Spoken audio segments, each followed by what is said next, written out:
Efesus pasal yang kelima ayat yang ke-15 dan 16.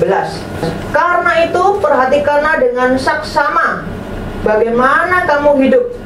Janganlah seperti orang bebal, tetapi seperti orang arif. Dan pergunakanlah waktu yang ada, karena hari-hari ini adalah jahat. Bicara soal waktu, di dalam Alkitab itu ada dua penjelasan waktu yang dalam bahasa aslinya itu memiliki dua kata yang berbeda, tapi artinya kalau diterjemahkan bahasa Indonesia sama-sama waktu, yaitu kronos dan kairos. Kronos itu berbicara soal waktu yang bisa diukur, detik, menit, jam, minggu, tahun. Kau makan jam berapa? Oh, jam 1 siang, itu kronos. Oh, ini hari Minggu, besok hari Senin, hari Selasa, itu kronos. Ini tahun 2014, tahun lalu 2013, tahun depan 2015, itu bicara soal kronos, waktu yang bisa diukur. Berapa lama kamu dari rumahmu ke gereja? Oh, 30 menit, itu kronos, waktu yang bisa diukur. Atau sederetan waktu peristiwa kehidupan kita. Makanya kita kenal istilah kronologi. Kronologi berasal dari kata kronos. Jadi, oh, dari pagi saya bangun jam 6, kemudian saya siapin sarapan, jam 7 saya makan, saya mandi, kemudian saya kerja, bla bla bla bla, sampai saya malam tidur jam 10. Nah, itu kronologi, itu kronos, deretan waktu peristiwa hidup kita. Waktu yang bisa diukur, waktu yang terus berulang. Itu kronos. Yang kedua adalah kairos. Kairos ini adalah, ini yang Alkitab sering tekankan, ini yang paling penting. Kairos ini adalah memang waktu, tapi adalah waktu yang khusus, waktu tertentu, waktu yang di dalamnya mengandung kesempatan-kesempatan. Kapan kamu SMA? Tahun 75. Itu adalah kesempatan kairos. Setelah itu tahun 80 bukan SMA lagi. Karena mungkin satu hal, saya kelas 1 SMA, tidak sehat badan saya atau saya nakal dan sebagainya, sehingga saya nggak naik kelas. Itu kairos, kesempatan yang tidak akan pernah terulang. Itu kairos.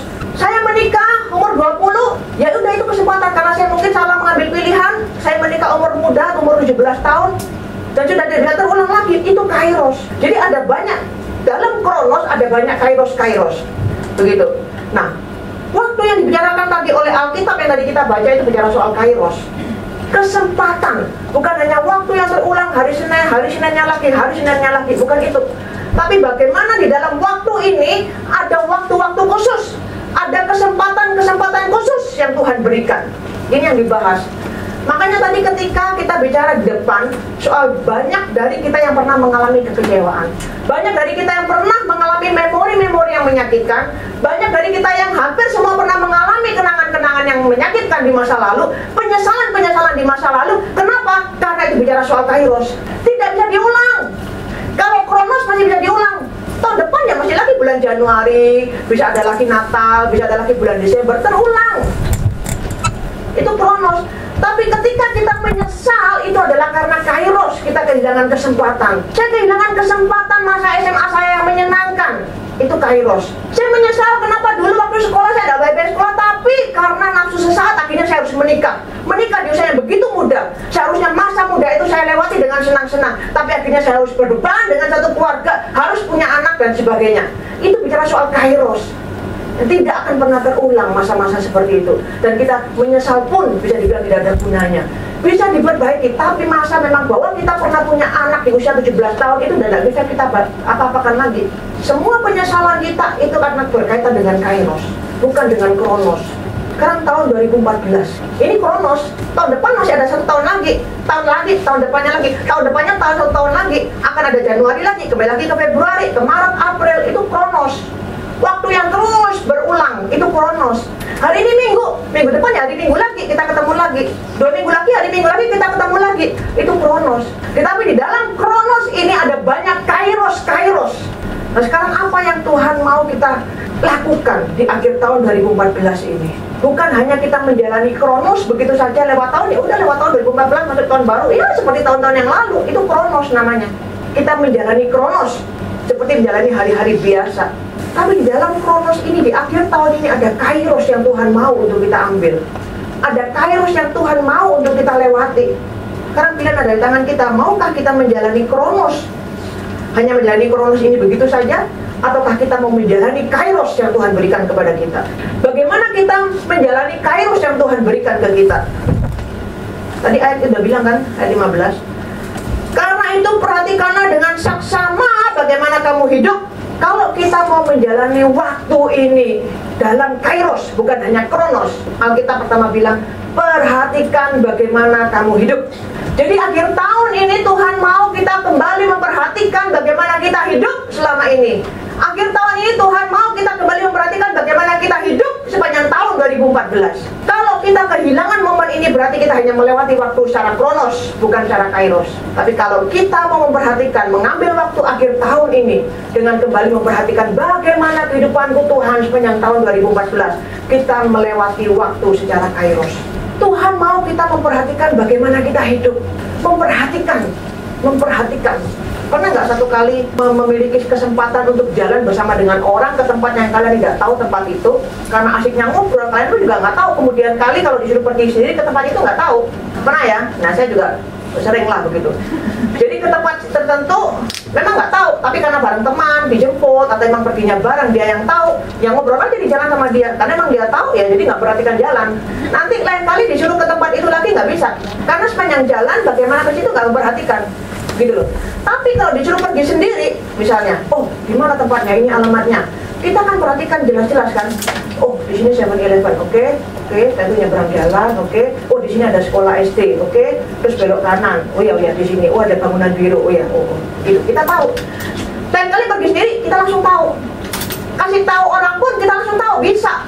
Ini loh, nanti kamu sampai turun genteng ada 7-Eleven nih, nyebrang jalan sekolah SD nih. Nah kita tahu, kita bisa kasih tahu orang karena kita memperhatikan dan kita tahu jelas arahnya. Itu loh contoh bagaimana memperhatikan. Tuhan mau kita memperhatikan hidup kita. Sering kan kalau kita merawat diri kan kita perhatikan, oh kukuku sudah mulai panjang, memperhatikan dong. Itu bagian salah satu merawat diri, kita perhatikan kuku kita, begitu loh. Tuhan mau kita memperhatikan hidup kita. Bagaimana hidupku sepanjang tahun 2014 ini Tuhan? Sudahkah aku mengasihi Tuhan? Sudahkah aku mencintai firman Tuhan, membaca firman Tuhan dan berdoa? Sudahkah aku mengucap syukur dan mempercayakan masa depanku, kehidupanku, serta keuanganku kepada Tuhan dengan cara memberikan perpuluhan? Adakah aku dengan kata-kataku menyakiti orang lain? Tuhan mau kita memperhatikan hidup kita. Kenapa aku mengalami banyak gesekan? Di mana masalahnya? Adakah aku setahun ini suka bergosip? Adakah aku setahun ini suka menghakimi orang lain? Adakah setahun ini aku tidak memberikan pengampunan kepada orang-orang tertentu? Adakah satu tahun ini aku melewati banyak kairos? Aku tidak mau memakai kesempatan untuk belajar, tidak mau memakai kesempatan untuk pelayanan, tidak mau memakai kesempatan untuk mendekatkan diri kepada Tuhan, dan tidak mau memakai kesempatan untuk menjadi berkat bagi orang lain. Bagaimana hidupku sepanjang tahun 2014 ini? Tuhan mau kita memperhatikan. Pakai waktu untuk melihat, mengoreksi hidup kita, memperhatikan hidup kita, menilai hidup kita, mengoreksi bagaimana keadaanku sepanjang tahun 2014, bagaimana kerohanianku, bagaimana keuanganku, bagaimana hubunganku dengan teman-teman di gereja, bagaimana hubunganku dengan pacarku dan sebagainya. Adakah hal-hal di mana aku tidak mentaati Tuhan dan sulit mentaati Tuhan dalam hal-hal tertentu? Tuhan mau kita mengamati hidup kita. Supaya apa? Jangan kamu menjadi orang bebal. Apa itu orang bebal? Orang yang keras kepala, orang yang tidak mau dengar nasihat, orang yang mau berjalan sesuai dengan pikirannya sendiri, dengan standarnya sendiri tanpa firman Tuhan. Menganggap dirinya benar, pikirannya benar, tingkah lakunya benar, pokoknya benar-benar. Orang lain kasih nasihat tidak mau dengar. Itu orang bebal. Orang yang terus mengulang-ulang kesalahan yang sama, itu orang bebal. Orang yang tidak pernah mau belajar dari kehidupannya, dari masa lalunya, dari kesalahannya, dari kehidupan orang lain, dari firman Tuhan, itu orang bebal. Makanya perhatikan bagaimana kamu hidup, bagaimana saya hidup tahun 2014, supaya kebebalanku di tahun 2014 tidak aku bawa di tahun 2015. Supaya segala kesalahanku di 2014 tidak aku bawa di 2015. Supaya penyesalanku di tahun 2014 tidak aku ulangi di tahun 2015. Makanya perhatikan bagaimana saya hidup, bagaimana kamu hidup, supaya tidak menjadi orang bebal. Orang bebal ini jauh dari berkat Tuhan. Dia akan hancur akan kebebalannya sendiri. Dia akan mengalami itu. Tapi banyak orang yang tidak sadar. Banyak orang yang enjoy dengan kebebalannya. Banyak orang justru ada orang-orang tertentu yang ketika ditegur, ketika dikasih tahu, dia akan justru sengaja mengeraskan hati dan melawan otoritas. Ada orang-orang seperti itu, karena mungkin ada masa lalu dan sebagainya perlu dibereskan, tapi dia tidak mau bereskan. Dia enjoy dengan kekeras kepalaannya, dia enjoy dengan kebebalannya. Tapi satu saat dia akan hancur karena kebebalannya. Kita bilang jangan jadi orang bebal. Itu bukan anak-anak Tuhan. Itu bukan di luar, itu ada di luar rencana Tuhan. Itu ada di luar jalur berkat Tuhan. Jangan. Yang menderita kita sendiri, yang mengalami yang hancur kita sendiri. Jangan jadi orang bebal. Minta Tuhan tahun 2015 Tuhan. Mungkin 2014 aku sudah banyak kali aku menjadi orang bebal. Tidak mau dengar nasihat orang lain, tidak mau dengar nasihat firman Tuhan. Tapi 2015 aku tidak mau mengulangi yang sama. Aku tidak mau menjadi orang bebal. Aku menjadi orang yang arif. Kita bilang apa? Jangan seperti orang bebal, tetapi seperti orang arif. Orang arif adalah orang yang memperhatikan hidupnya. Orang yang selalu rutin check up dia punya kondisi diri. Kita perlu selalu rutin check up. Seperti kita rutin cek, kita punya kuku, oh datanya panjang. Nanti minggu depan cek lagi kita kuku, oh panjang, potong lagi. Tapi kita seringkali jarang check up kita punya kondisi hati, punya kondisi diri, punya kerohanian, jarang check up. Kita jalanin aja waktu dengan begitu berlalu. Tapi kalau kita bilang perhatikan, artinya ambil waktu, artinya check up kamu punya kondisi hati, check up kamu punya kondisi diri. Supaya apa? Kamu jadi orang arif. Orang arif adalah orang yang selalu mau belajar dari kehidupannya di masa lalu. Orang arif adalah orang yang selalu berusaha tidak mengulangi kesalahan yang sama yang pernah diperbuatnya. Orang arif adalah orang yang selalu berusaha keluar dari kebebalannya, bukan orang yang menikmati kebebalannya. Maka kita bilang jadilah orang arif, karena itu adalah berkat Tuhan ada di situ. Rencana Tuhan yang indah ada di situ. Jadilah orang arif. Tokoh-tokoh Alkitab yang arif selalu berbicara soal waktu. Musa, kalau kita sering tahu satu ayat Alkitab yang terkenal di Mazmur, ajarlah aku menghitung hari-hariku sedemikian supaya aku meroleh hati yang bijaksana. Ajarlah aku menghitung hari-hariku. Itu Musa yang tulis. Musa belajar dari kesalahannya sampai Tuhan bentuk dia dan dia mengerti bagaimana menjadi orang arif. Makanya dia tahu orang arif adalah orang yang mengerti soal waktu, orang yang menjalani waktu secara kairos, bukan kronos. Musa yang tulis itu di Mazmur. Ajar aku Tuhan untuk menjalani waktu secara kairos. Daud juga sama. Dia orang yang banyak berbicara soal waktu di Mazmur. Penulis kitab Amsal banyak bicara soal waktu. Petrus juga sama. Waktunya sudah dekat. Bahkan ini Paulus yang tulis. Perhatikan bagaimana kamu hidup dan pergunakanlah waktumu. Dan mereka adalah orang-orang yang belajar dari kesalahan. Paulus banyak belajar dari kesalahan dia, dari masa lalunya. Petrus juga sama. Dia pun belajar dari kesalahan. Dia pernah berbuat kesalahan yang sangat besar. Daud juga banyak kesalahan, banyak dosa. Tapi mereka orang-orang yang mau belajar, melihat masa lalu dan mereka tidak mau mengulangi, sehingga mereka menjadi pribadi-pribadi yang dikenal Tuhan dan dipakai Tuhan. Mereka mengerti bagaimana menjalani waktu secara kairos. Itu yang paling penting. Menjadi orang arif adalah dengan pertama kita check up diri kita secara rutin. Kita bisa lakukan tiap hari, atau tiap minggu, atau tiap bulan, atau akhir tahun. Ini adalah momen yang tepat untuk kita check up. Bagaimana kondisi hatiku Tuhan? Kenapa aku 3 bulan terakhir ini aku suka sekali dengar gosip dan suka menggosip? Kenapa akhir-akhir ini aku suka sekali marah dan banyak gesekan dengan teman-teman lain? Kenapa ada orang ngomong sedikit aku langsung panas dan marah? Itu kita check up. Kenapa? Check up adalah ketika kita mengoreksi kondisi hati kita, mengoreksi kondisi kehidupan kita, dan kemudian mencari penyebabnya, dan kemudian mencari pertolongan atau menyelesaikan masalah itu, sehingga hal seperti ini tidak akan terulang di waktu-waktu kemudian. Itu namanya check up. Kenapa aku tidak mentaati Tuhan dalam hal ini? Kenapa begitu sulit? Kenapa begitu sulit untuk melepaskan orang yang bukan menjadi anak Tuhan untuk menjadi pasangan hidupku?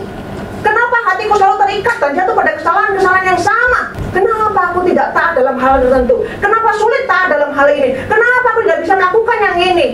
Kenapa aku mudah sekali menghakimi? Kenapa aku mudah sekali tersinggung? Dan sebagainya. Cek up kondisi diri kita. Kita akan menjadi orang yang arif karena kita tahu kita punya masalah. Kita akan tahu kita punya kondisi hati. Kita akan berusaha untuk tidak ada dalam kondisi yang seperti itu. Dan kita keluar dari kebebalan kita menjadi orang yang arif, menjalani waktu secara kairos, menjalani setiap kesempatan Tuhan dengan baik, dan tidak akan ada banyak penyesalan-penyesalan yang terus terulang dalam kehidupan kita.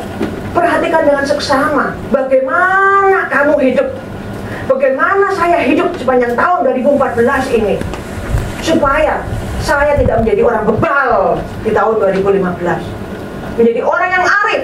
Jika memang 2014 ada banyak kebebalan, oke, sudah cukup sampai di sini. Tapi saya tidak mau mengulangi kebebalan yang sama di tahun 2015. Makanya akhir tahun ini adalah momen yang baik untuk check up diri. Ambil waktu untuk check up diri. menjadi orang-orang yang arif, menjadi orang-orang yang menjalani waktu secara kairos. Ayat 16 bilang apa? Dan pergunakanlah waktu yang ada, karena hari-hari ini adalah jahat.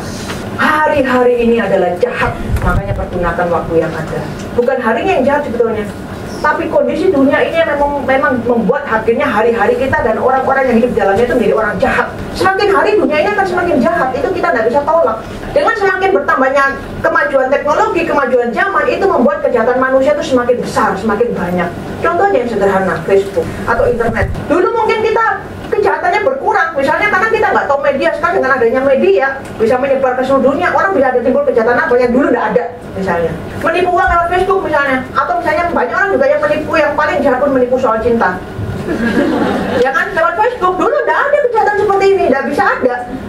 Bagaimana nggak bisa ada? Begitu kan, menipu lewat cinta, kemudian nanti kirimin uang dan sebagainya, dijanjikan macam-macam dan sebagainya, akhirnya kita sendiri yang kena tipu. Itu salah satu kejahatan. Sama lagi dengan program-program messenger dan sebagainya, chatting dan sebagainya, yang dulu mungkin perselingkuhan terbatas, sekarang jadi besar, jadi banyak. Ya kan, karena kesempatan untuk chatting dengan begitu banyak orang di seluruh dunia itu terbuka lebar. Dulu mungkin terbatas, mungkin ada orang-orang yang mungkin gak ada kesempatan untuk selingkuh misalnya, tapi ketika mengenal dunia internet, dunia media, sudah lain, begitu.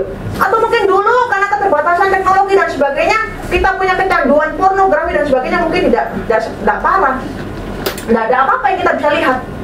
Tapi dengan internet, mungkin kita pun tidak bermaksud. Ketika kita lihat YouTube, di sebelahnya banyak iklan-iklan yang muncul, kemudian kita tertarik ketika melihat gambar-gambar tertentu dan kita buka, dan akhirnya kita masuk ke dalam pornografi. Itu mungkin dosa-dosa yang mungkin tidak akan kita lakukan 20 tahun yang lalu, yang manusia jarang lakukan, tidak ada kesempatan. Tapi semakin kemajuan teknologi, semakin terbuka banyak kesempatan, kita berdosa semakin banyak. Kesempatan kita berdosa semakin besar. Dulu ya udah tidak ada apa-apa, karena sekarang sama suami ada masalah ya udah. Tapi sekarang dengan adanya internet, ada laki-laki yang memberikan perhatian, langsung kita jatuh cinta dan sebagainya. Dulu mungkin kita tidak lakukan itu karena memang tidak ada kesempatan. Tapi dengan adanya internet ada banyak hal yang akhirnya buat kita semakin berdosa. Kesempatan berbuat dosa semakin banyak. Makanya kita bilang hari-hari ini jahat. Kita tidak bisa apa-apakan itu waktu. Kita tidak bisa ubah waktu menjadi waktu yang baik. Karena kecenderungan manusia untuk berbuat dosa itu natural. Kita mungkin bisa mengontrol kita tidak berbuat dosa, tapi kita tidak bisa mengontrol dunia ini untuk tidak berbuat dosa. Makanya kita bilang apa? Pergunakanlah waktu yang ada. Karena kalau kita tidak pergunakan waktu, kita pasti akan otomatis diseret oleh arus dunia yang jahat ini dan kita berbuat dosa. Dan kita merasa itu tidak apa-apa. Kita merasa tidak apa-apa. Contoh kecil aja, berapa hari lalu ada jemaat yang telepon saya, dia mengeluh, bicara dengan banyak orang itu ngomongnya kasar padahal anak Tuhan dari gereja lain. Kasar sekali ngomongnya. Ketika ditegur sedikit dia bilang, "Udah apa-apa, kamu ini sok rohani. Ini kan daerah kita semua ngomong seperti ini." Itu arus. Karena dia terikut arus. Dia merasa aman. Ini memang dunia seperti ini. Apa yang salah? Selingkuh di mana-mana, apa yang salah? Dikecewakan suami kemudian dengan laki-laki lain, apa yang salah? Aku tidak salah kok. Aku adalah korban dan aku layak mendapatkan cinta kasih orang lain. Betul, korban karena saya suami tidak baik, tidak perhatikan saya. Makanya ketika saya selingkuh, ada orang laki-laki lain yang perhatikan saya, tidak apa-apa, bukan salah saya, karena saya adalah korban dari perlakuan suami. Kenapa suami tidak baik ke saya? Banyak orang berpikir dengan standar cara berpikirnya dan menganggap dirinya benar. Itu adalah orang bebal yang tidak mau mendengarkan nasihat firman Tuhan. Makanya kita bilang, pergunakan waktu, karena hari-hari ini jahat. Kalau kita tidak pergunakan waktu, kita akan diseret oleh arus dunia ini dan kita akan menjadi jahat seperti dunia ini. Kata pergunakan ini yang dijelaskan di Alkitab itu seperti ini. Kata ini memiliki pengertian yang sama dengan kata menebus. Ketika Kristus menebus kita dari perbudakan, ini punya arti yang sama. Jadi Kristus itu tebus kita dari perbudakan. Kalau zaman dulu budak, atau yang kita menonton film dan sebagainya, itu budak itu tidak punya hak apa-apa. Hidupnya, nyawanya itu adalah milik tuannya. Begitu. Dia mau diapa-apain terserah. Sehingga kalau ada orang yang mau bebaskan atau beli budak, kita harus pakai uang. Oke, aku mau beli budak ini. Beli jadi miliknya tuannya, begitu. Tapi tuannya harus beli, bayar dia banyak uang, begitu. Tiap budak kadang bisa lain-lain, gitu. Ini ada yang mahal, ada yang murah dan sebagainya, begitu. Dibeli. Kristus pakai penggambaran ini bahwa kita ini adalah budak dosa. Kalau kita akan sering ngomong begitu. Kita ini budaknya dosa, hambanya dosa. Kita menjadi miliknya dosa dan kita nggak bisa apa-apa. Kita ada di bawah kuasa dosa. Hidup kita, mati kita, nyawa kita ada di bawah kuasa dosa. Dan dosa itu adalah tuan kita, raja kita. Dan kita tidak berdaya. tidak berkuasa untuk melawan, tidak punya hak untuk melawan. Karena kita ada di bawah kuasa dosa. Makanya Kristus bilang Alkitab, Kristus Yesus datang untuk menebus kita, membayar lunas. Yang seharusnya nyawa kita, milik kita, hidup kita ini adalah miliknya dosa, miliknya iblis. Yesus datang tebus dan bayar lunas untuk ambil kita menjadi milik Kristus. Yesus tebus dengan cara apa? Dia aktif datang ke dunia, membayar harga di atas kayu salib. Nah, kata menebus yang dipakai di sini sama dengan kata pergunakan waktumu. Ini sama artinya. Kalau dalam bahasa Yunani, sama artinya. Jadi maksudnya apa? Tebuslah waktumu. Dengan kata lain kita terjemahkan waktu ini begini. Ayat ini begini. Tebuslah waktu yang ada karena hari-hari ini jahat. Tebus waktu yang ada. Kita tebus, kenapa? Karena kita ini ada di dalam kongkongan waktu yang bisa merampas kita, menjadikan kita budak, yang menjadikan kita jahat karena waktu itu adalah jahat. Tebus waktu. Kalau kita lihat kata ini, berarti kita harus aktif. Kita nggak bisa diam-diam, oke, jalanin aja waktu-waktu ini. Sekali-sekali lihat YouTube, gitu, diam-diam aja. Tidak bisa pasif. Kalau kita pasif, otomatis kita ada di bawah kuasa hari-hari yang jahat. Sama ketika kita tidak berbuat apa-apa di kolam renang, pasif. Kita tiba-tiba ya kan langsung tenggelam begitu. Tapi kita harus aktif, ya kan, menggerakkan tangan kita, kaki kita dan sebagainya begitu. Harus ada aktif. Kalau tidak kita akan terseret arus, mati. Begitu. Sama, kita tidak boleh pasif, tidak boleh hanya menjalani hari diam-diam aja pasif begitu tanpa melakukan apa-apa. Harus aktif, menebus. Dengan cara seperti apa? Tadi salah satu, perhatikan bagaimana kita hidup. Kalau kita tidak perhatikan bagaimana kita hidup, otomatis kita akan diseret dan dibawa pengaruh hari-hari yang jahat. Kita akan menjalani hari sama, 2012 hidup kita sama, 13 sama aja, kesalahan-kesalahannya sama, penyesalan-penyesalannya sama, gesekan-gesekan dengan orang lainnya sama, masalah hatinya sama, 2014 sama aja kan, gak ada yang berubah. 2015 mungkin bakalan sama lagi, 2017 bakalan sama lagi. Kapan kita maju-majunya dan menjadi pribadi yang lebih baik? Tebus waktumu, perhatikan bagaimana kita hidup, cari masalah hidup kita, keluar dari kebebalan hidup kita, aktif melakukan sesuatu. Sehingga kita menggunakan waktu dengan tidak baik kan, menjalani hari-hari dengan tidak baik, hanya menjalani hari-hari secara kronos. Semua teman kita kasih komen, semua. Ada yang kasih status, oh hari ini ada yang bertelur. Terus kita komen, siapa yang bertelur, kamu atau ayam? Oh enaknya lagi makan soto, ada yang tulis status, wah komen lagi, soto ayam atau soto babat, begitu. Semua status kita kasih komen, itu waktu berapa banyak kita buang untuk hal-hal yang tidak penting seperti itu. Semua YouTube kita lihat, dihitung-hitung satu hari bisa 4-5 jam kita habis di situ. Itu kita menjalani waktu secara kronos. Lalu banyak hal kesempatan kairos yang kita buang. Dan tanpa kita sadar kita akan ada di dalam hari-hari pengaruh hari-hari yang jahat. Lakukan sesuatu, tebus waktumu, tebus waktumu, lakukan sesuatu. Jalani hari-hari dengan kairos, jangan dengan kronos. Jadilah orang yang arif, orang-orang yang ada di dalam dan berkat Tuhan, orang-orang yang bertumbuh, orang-orang yang dipakai Tuhan jadi berkat bagi orang lain. Menjalani waktu-waktu dengan sukacita, menjalani waktu-waktu dengan bermakna, tidak kehilangan kesempatan-kesempatan yang Tuhan beri. Entah itu kesempatan untuk memperbaiki diri kita lebih baik, kesempatan untuk semakin dekat dengan Tuhan, kesempatan untuk belajar dan semakin banyak mengerti pengetahuan, kesempatan untuk melayani, mungkin kesempatan untuk membuka diri, kesempatan untuk dipulihkan dan sebagainya. Ada begitu banyak kairos kesempatan yang Tuhan akan beri di tahun 2015. Tapi maukah kita menjalaninya dan memakai dan mengambil kairos itu dan tidak melewatinya atau serta melompatinya dan menjalani waktu-waktu secara kronos. Jangan menjalani waktu-waktu secara sia-sia. Pakai waktu-waktu hari-hari ini untuk merenung. Bagaimana Tuhan aku menjalani hidupku tahun 2014. Ada tidak kesalahan, ada tidak kelemahan, ada tidak banyak kairos-kairos yang aku lempar, aku buang. Ada mungkin kairos-kairos kesempatan yang Tuhan kasih tapi aku lompati dan aku tidak ambil. Ada banyak penyesalan, ada banyak kebebalan mungkin di tahun ini. Tapi aku mau Tuhan, tahun 2015 aku tidak mau mengulangi hal yang sama. Aku mau menjalani waktuku secara kairos, karena aku menjalani hidupku dengan bermakna, dipulihkan oleh Tuhan, mengalami sukacita, mengalami berkat Tuhan, dan dipakai Tuhan jadi berkat besar bagi orang lain.